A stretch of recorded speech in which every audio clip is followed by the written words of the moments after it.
Shalom, selamat hari Minggu jemaat yang dikasihi Tuhan. Selamat datang kembali di ibadah Gereja Orang Beriman Kampus Surabaya. Mari pagi hari ini saya mengundang kita semua untuk bersama-sama membuka hati. Kita mau menyembah Tuhan, kita mau memuji Tuhan, meninggikan nama Allah kita. Dengan apa kami dapat membalas kasih-Mu Tuhan yang Kau berikan bagi kami. Hari demi hari kami lalui Tuhan. Kami sadar kalau kami boleh ada sampai pagi hari ini, semuanya karena kemurahan-Mu. Maka dari itu Tuhan, kami mau mengucap syukur dan berterima kasih. Kami mau angkat pujian kami di hadapan-Mu.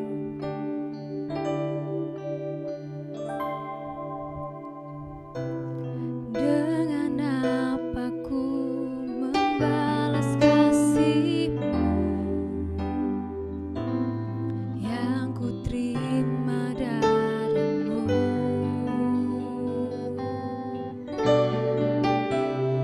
Dengan apa ku membalas cinta-Mu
Tuhan Yesus. Setiap kita yang bersuka cita sama-sama katakan, amin.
berjalan. Dan jejak langkah kita itu berjejakan anugerah di hadapan Tuhan. Saudara yang percaya, mari buka hatimu. Kami rindu Tuhan untuk selalu berada dalam hadirat-Mu Tuhan. Berjalan di dalam anugerah-Mu Tuhan. Terima kasih Tuhan Yesus.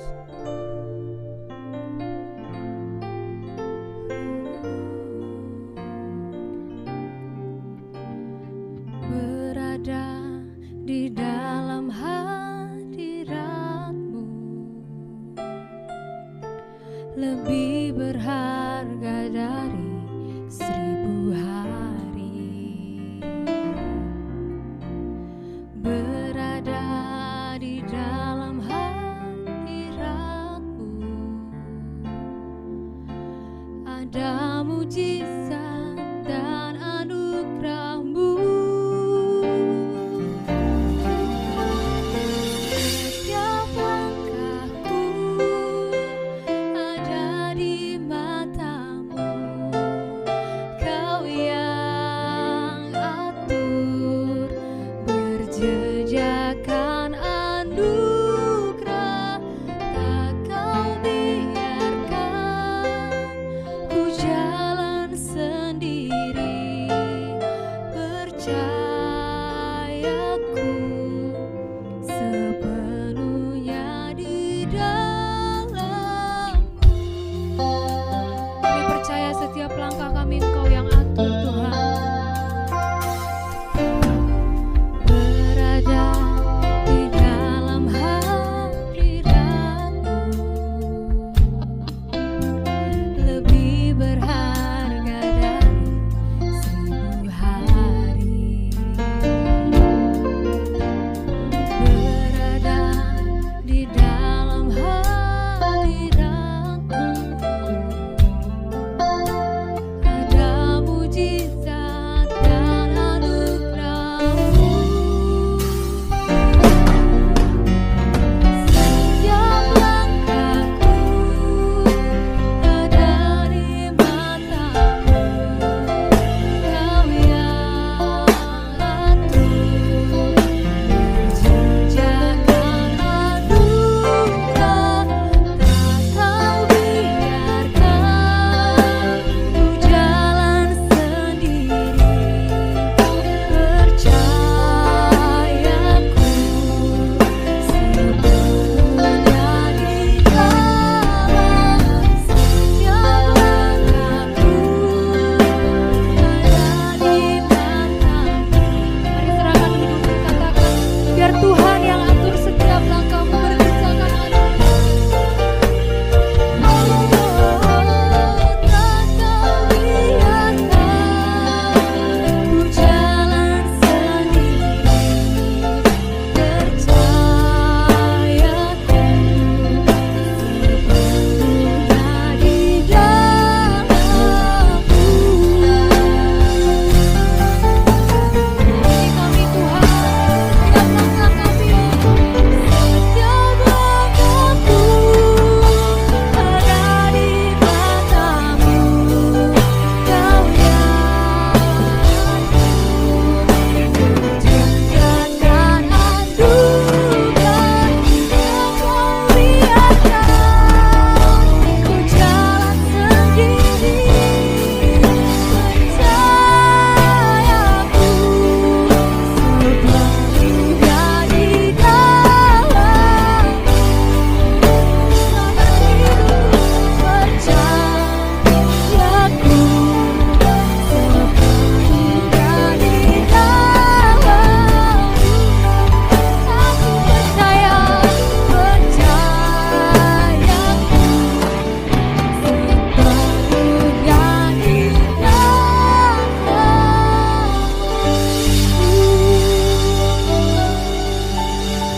Kami percayakan setiap hidup kami, setiap langkah kami Tuhan.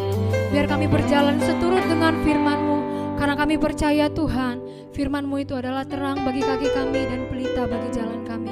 Ini kami Tuhan, kami buka hati kami sepenuhnya untuk mendengarkan firman Tuhan. Di dalam nama Tuhan Yesus kami siap. Haleluya, haleluya. Amin. Shalom, Apa kabar saudara? Senang berjumpa kembali dan melayani dalam ibadah online Gereja Orang Beriman Kampus Surabaya.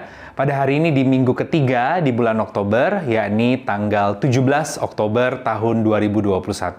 Dan hari ini juga dilaksanakan ibadah onsite atau tatap muka di Hotel Neo Jalan Jawa nomor 17-19 Gubeng, Kota Surabaya dalam 2 sesi ibadah, yakni jam 8 pagi dan jam 10.30 pagi. Seperti biasa, saya tidak lupa mengingatkan kita semua untuk tetap taat protokol kesehatan. Yang belum vaksin, ayo kita vaksin dan senantiasa berdoa bagi bangsa dan negara kita, Indonesia. Haleluya. Mari kita buka kebenaran firman Tuhan. Pada hari ini terambil dari Perjanjian Lama, satu ayat saja, Amsal pasal 28 ayatnya yang ke-20. Amsal pasal 28 ayat yang ke-20, demikian firman Tuhan. Orang yang dapat dipercaya mendapat banyak berkat. Tetapi orang yang ingin cepat menjadi kaya tidak akan luput dari hukuman. Demikian firman Tuhan. Hari ini saya rindu membagikan kepada kita semua tentang dapat dipercaya. Marilah kita menjadi orang-orang yang dapat dipercaya. Karena firman Tuhan mengingatkan orang yang dapat dipercaya akan mendapat banyak berkat. Tetapi sebaliknya orang yang tergesa-gesa, yang hanya fokus mengejar berkatnya, tetapi tidak mempersiapkan dirinya, maka orang tersebut justru tidak akan luput dari hukuman. Dan menariknya kalau kita periksa dari versi bahasa Inggris, New Living Translation, dari Amsal 28 ayat yang ke-20 atau Proverb 28 verse 20 dari versi New Living Translation, di sana dikatakan, "The trustworthy person will get a rich reward, but a person who wants quick riches will get into trouble." Menariknya kalimat di sana dapat dipercaya dituliskan the trustworthy person. Tahukah saudara bahwa kata trustworthy itu memiliki arti terjemahan bebas layak dipercaya.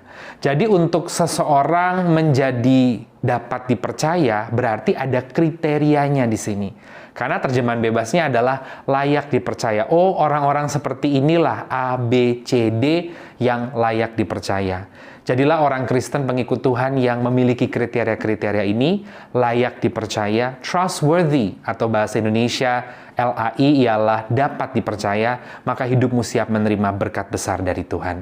4 hal kriteria orang yang dikatakan layak dipercaya atau dapat dipercaya ingin saya bagikan pada hari ini untuk kita semua.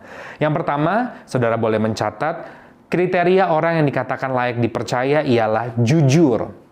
Kalau kita buka di dalam Amsal pasal 23 ayatnya yang ke-16, demikian firman Tuhan, "Jiwaku bersukaria kalau bibirmu mengatakan yang jujur."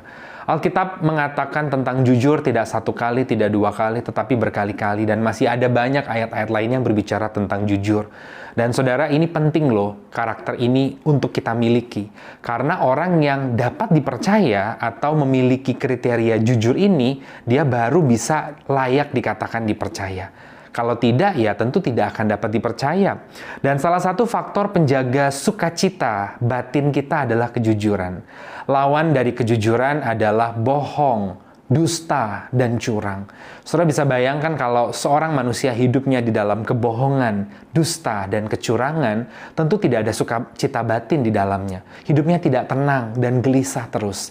Tetapi sebaliknya kalau orang itu jujur, saya yakin bukan hanya sukacita batin dia terima, dia bisa tenang, lega, dimanapun dia berada. Walaupun mungkin hanya minum teh panas di pinggir jalan, tidak di kafe yang mewah atau mahal, tetapi karena hidupnya di dalam kejujuran, dia akan menikmati sukacita batin. Lebih dari itu, orang dengan karakter jujur adalah orang yang layak dipercaya. Tidak mungkin sesuatu yang besar dan berharga dipercaya kepada mereka yang hidupnya penuh dengan kebohongan, dusta, dan curang. Banyak orang pintar di dunia ini, saudara, tetapi sedikit orang yang dapat dipercaya. Banyak orang tua hari ini sulit untuk mempercayakan banyak hal ke anak-anaknya karena anak-anaknya belum hidup dalam kejujuran. Yang ada hanya bohongin orang tua, ngapusi orang tua, nyurangin orang tua, sehingga orang tua merasa dia belum layak untuk dipercaya hal yang lebih besar. Banyak mungkin pegawai yang belum mendapatkan kepercayaan lebih dari atasannya atau bosnya. Karena selama ini mereka belum menunjukkan hidup dalam kejujuran. Sedikit-sedikit markup, sedikit-sedikit tipu, sedikit-sedikit curang, sedikit-sedikit bohong, selalu dusta, sehingga bosnya ragu untuk mempercayakan kepercayaan yang besar. Saya ingat sebuah cerita tentang seorang direktur di sebuah perusahaan besar. Direktur ini sudah mau memasuki usia pensiun, tetapi dia bercerita bagaimana awal mula perjalanan hidupnya sehingga ia sampai di titik posisi direktur utama. Suatu ketika dia yang tadinya hanya lulusan SMA, menemukan sebuah dompet, saudara, terjatuh di pinggir jalan. Dan di dalam dompet itu ada sejumlah uang yang cukup banyak. Secara materi, pada waktu itu, direktur ini sebelum menjadi direktur, dia adalah orang dari keluarga sederhana atau katakanlah kurang mampu. Ya, mungkin secara manusia dia rasa ya ini berkat dari Tuhan, saya ambil saja uangnya, dompetnya dibuang atau disimpan. Tapi hati kecilnya berkata, jangan kamu hidup dalam kecurangan dan kebohongan, jujur aja. Ya, akhirnya dia lihat di dalam dompet ada KTP nama dari pemilik dompet tersebut. Dia pergi esoknya ke alamat yang tertulis di situ dan menemukan si pemilik dompet itu. Ternyata pemilik dompet itu adalah pemilik dari sebuah perusahaan besar, dan sangat kagum, singkat cerita, heran akan kejujuran seorang muda yang mau mengembalikan uang yang banyak dengan dompet dan identitasnya, padahal pemuda ini berasal dari kalangan sederhana, bahkan tidak mampu. Akhirnya dia merasa dia perlu mempekerjakan pemuda ini. Akhirnya dipekerjakanlah pemuda ini, kemudian pemuda ini tidak hanya dipekerjakan, dia disekolahkan. Mulai dari S1 hingga akhirnya S2. Singkat cerita, setelah bekerja sekian lama, ya tentu telah diproses, dikader, melewati beberapa level dan tahapan, si pemilik ini juga sudah mencapai usia tua dan dia berkata, perusahaan ini akan diteruskan ya oleh keluargaku, tapi aku mau kamu untuk menjadi direktur. Ya, lalu si orang yang tadinya pemuda yang menemukan dompet ini sudah sekian waktu lama, umurnya juga sudah bertambah, bukan lagi pemuda, dan dia berkata, kenapa saya harus dijadikan direktur? Ya, saya memang disekolahkan oleh Anda, tapi saya kan bukan orang yang pintar-pintar amat. Lalu si pemilik perusahaan ini berkata, banyak orang pintar tapi sedikit orang jujur. Yang saya perlukan adalah orang jujur. Akhirnya orang ini yang tadinya awal cerita menemukan dompet dari si pemilik perusahaan saat dia masih muda, dia pun diangkat menjadi direktur perusahaan. Ya saudara, begitu benarlah firman Tuhan, bahwa ketika orang dapat dipercaya, maka dia akan menerima berkat yang besar. Nah, kriteria pertama seseorang layak dikatakan dipercaya adalah jujur. Maukah saudara memiliki asisten, pegawai, pasangan, suami, istri, anak, saudara, teman, kerabat, staf yang tidak jujur? Tentu saudara tidak yakin untuk mempercayakan perkara besar kepada mereka, bukan? Nah, demikian pula hari ini kalau dirimu mau dipercaya perkara besar, jadikan dirimu layak dipercaya. Tentu bukan karena kuat hebat kita, tapi karena tuntunan Roh Kudus yang bertahta di hidup kita, maka kita mampu untuk hidup di dalam kejujuran. Itu yang pertama. Yang kedua, saudara boleh mencatat, orang yang dikatakan dapat dipercaya dalam NLT trustworthy adalah layak dipercaya. Yang kedua saya catat adalah orang yang memiliki kriteria bertanggung jawab. Di dalam Roma pasalnya yang ke-14, ayatnya yang ke-12 dikatakan di sana, demikianlah setiap orang di antara kita akan memberi pertanggungan jawab tentang dirinya sendiri kepada Allah. Jadi setiap orang, saudara, ternyata memiliki tanggung jawab, tapi ternyata tidak semua orang melakukan tanggung jawab. Banyak suami di luar sana sebenarnya memiliki tanggung jawab menjadi seorang suami, tapi ternyata tidak bertanggung jawab sebagai suami.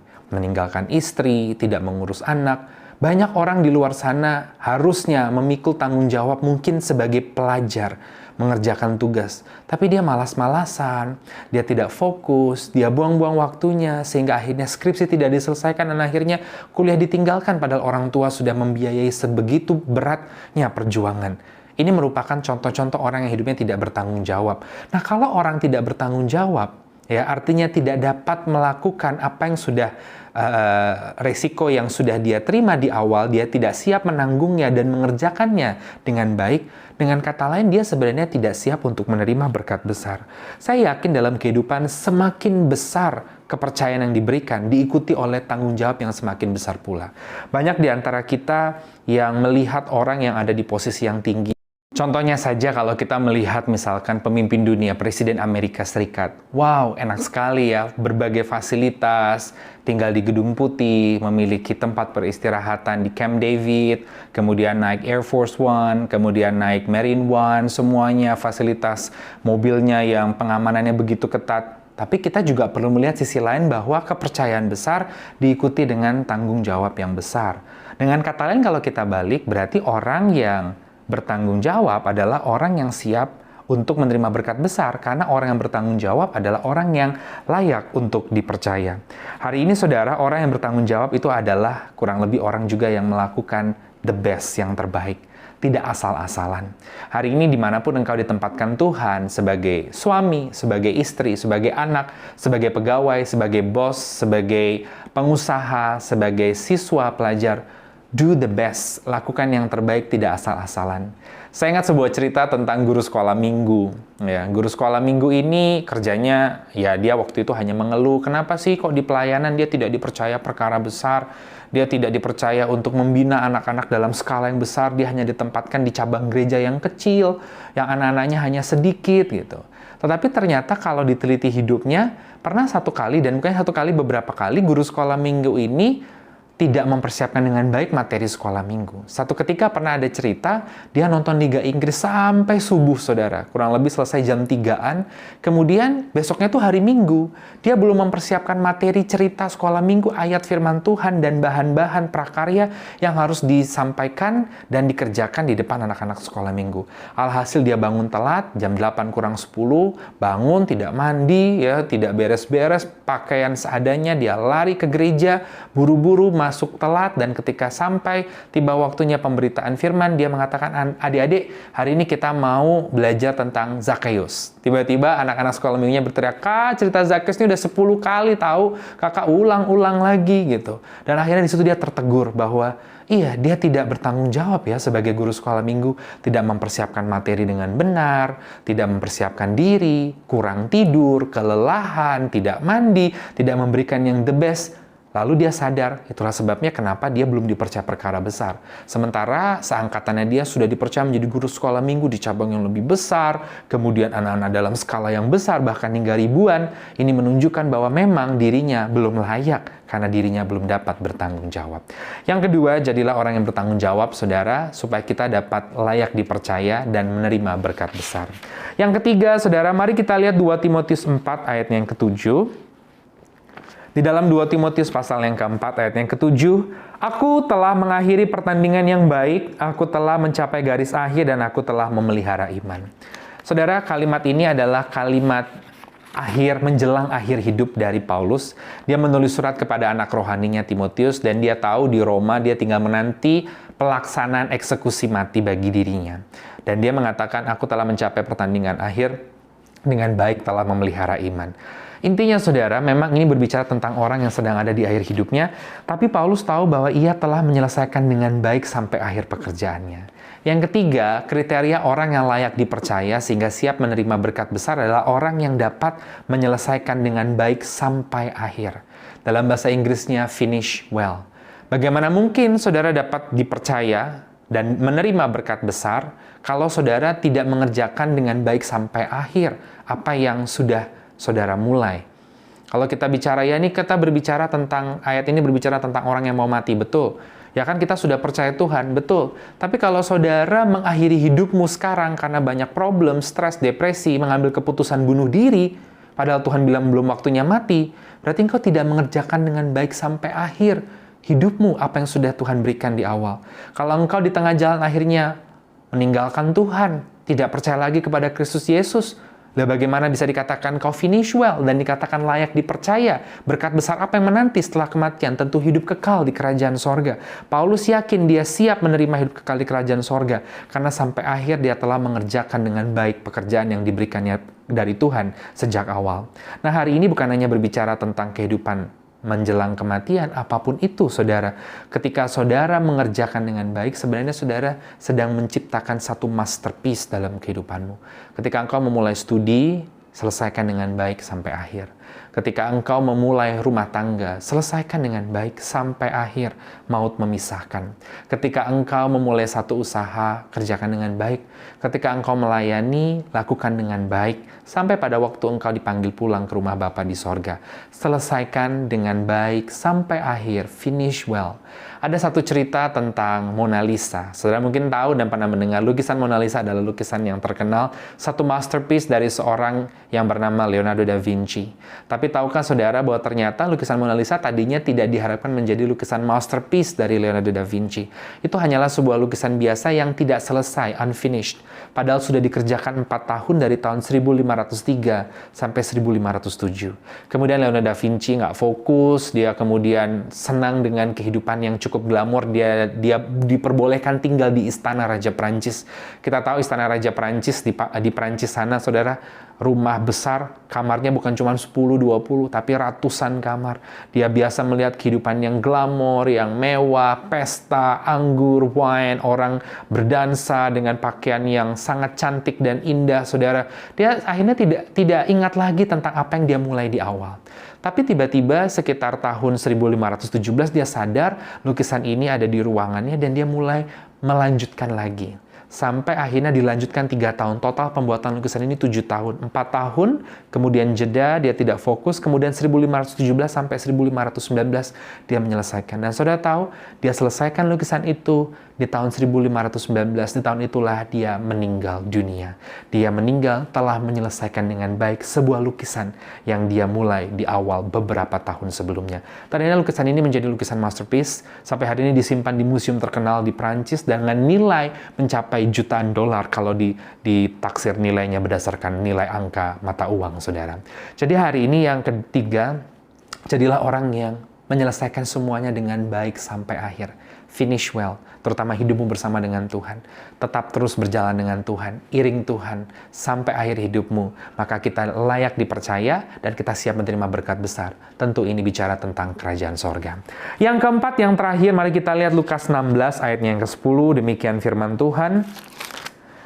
Lukas pasalnya yang ke-16 ayatnya yang ke-10 dikatakan di sana, barang siapa setia dalam perkara-perkara kecil, ia setia juga dalam perkara-perkara besar. Dan barang siapa tidak benar dalam perkara-perkara kecil, ia tidak benar juga dalam perkara-perkara besar. Yang keempat, yang terakhir, saudara, bagaimana kriteria seseorang dikatakan layak dipercaya? Orang tersebut harus setia dalam perkara kecil. Bagaimana mungkin saudara dipercaya perkara besar kalau perkara kecil aja nggak setia? Gimana saudara bisa dipercaya mengelola 10 miliar, mengelola 10 juta saja, saudara amburadul.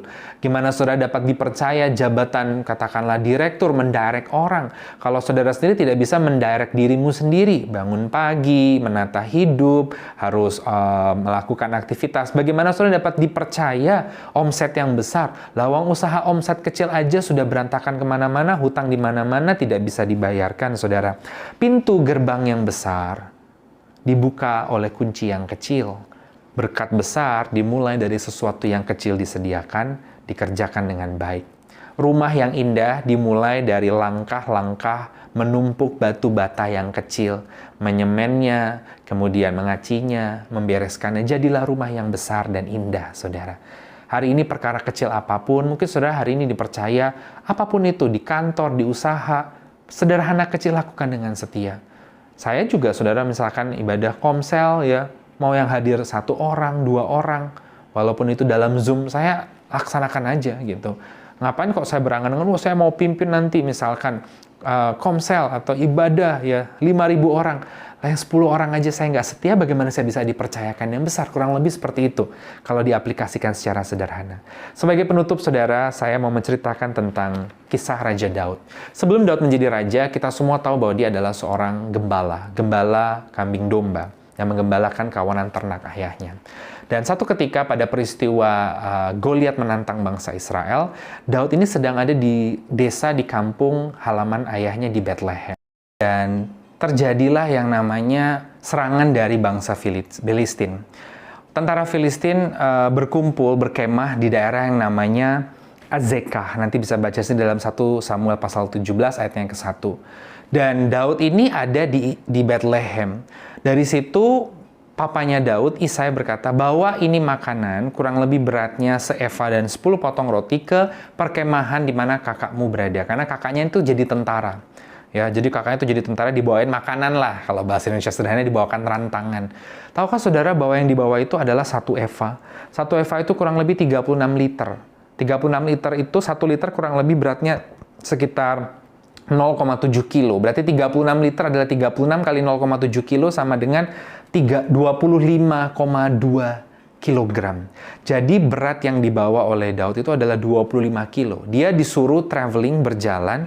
Saya yakin berjalan, tidak mungkin pakai kuda ya, atau mungkin pakai keledai ya, tapi yang pasti dia cukup jauh perjalanannya. Saudara bisa Google sekarang di Google Map dari Bethlehem ke Tel Azeka. Jadi Azeka itu sekarang namanya Tel Azeka. Dari Bethlehem ke Tel Azeka itu jaraknya 32 kilometer. Bayangin dia menjadi seorang pengantar catering makanan sebelum menjadi raja. Tapi dia tidak ngomel dan siapa aku kok malu nganter gitu hal kecil. Dia setia pada perkara kecil. Hal ini yang tidak dilihat lebih dalam dari Daud. Yang kita tahu dia adalah raja besar, pimpin pasukan. Tapi dia ternyata mengerjakan hal kecil, disuruh papanya nganterin makanan ke kakaknya, dan dia kerjakan dengan baik, dengan setia. Dan akhirnya membuahkan hasil, satu hari dia dipercaya menjadi raja atas bangsa yang besar, menjadi raja yang diurapi Tuhan. Hari ini perkara kecil apapun yang sedang dipercayakan Tuhan, kerjakan dengan baik. Kerjakan dengan setia, maka engkau layak dipercaya dan siap menerima berkat besar dari Tuhan. Saya simpulkan firman Tuhan hari ini buat setiap kita. Trustworthy person dapat dipercaya. Orang yang dapat dipercaya akan menerima berkat yang besar, akan mendapat banyak berkat. 4 kriteria orang dikatakan layak dipercaya atau dapat dipercaya. Yang pertama, jujur. Yang kedua, bertanggung jawab hidupnya. Yang ketiga, menyelesaikan dengan baik sampai akhir. Dan yang keempat, selalu mulai setia dari perkara-perkara kecil. Amin. Kita berdoa. Terima kasih Tuhan untuk firman yang boleh dibagikan buat kami. Meteraikan di dalam nama Tuhan Yesus. Berkati setiap mereka yang mendengar dan menonton program ini. Diberkati kehidupan mereka, ekonomi, pekerjaan, karir, usaha, bisnis, profesi, rumah tangga, pelayanan, masa depan, hari tua mereka diberkati Tuhan. Kami doa bagi bangsa dan negara kami, Indonesia tercinta, penduduknya dari Sabang sampai Merauke, pemimpinnya dari yang tertinggi, Presiden Joko Widodo dengan jajarannya ke bawah, para menteri, Panglima TNI, Kapolri, birokrat, gubernur, wali kota, bupati, dimanapun berada. Kami doa buat para pengusaha, pegawai, karyawan, tenaga profesional, mereka yang ada di garda terdepan, para relawan dan tenaga medis dilindungi Tuhan. Bahkan khususnya juga berdoa bagi gereja-gereja Tuhan dan jemaat Tuhan, khususnya Gereja Orang Beriman Kampus Surabaya. Dalam programnya, dalam setiap aktivitas kegiatan perencanaannya, jemaatnya, dan juga gembalanya, hamba-hamba Tuhan di dalamnya. Tuhan, Engkau memberkati kami semua. Di tengah pandemi ini kami percaya perlindungan Tuhan nyata sempurna buat setiap kami. Terpujilah namamu kekal selamanya. Dalam nama Tuhan Yesus kami berdoa. Mari saudara angkat kedua tanganmu. Arahkanlah pandangan hatimu ke hadapan Tuhan dan terimalah berkat Tuhan.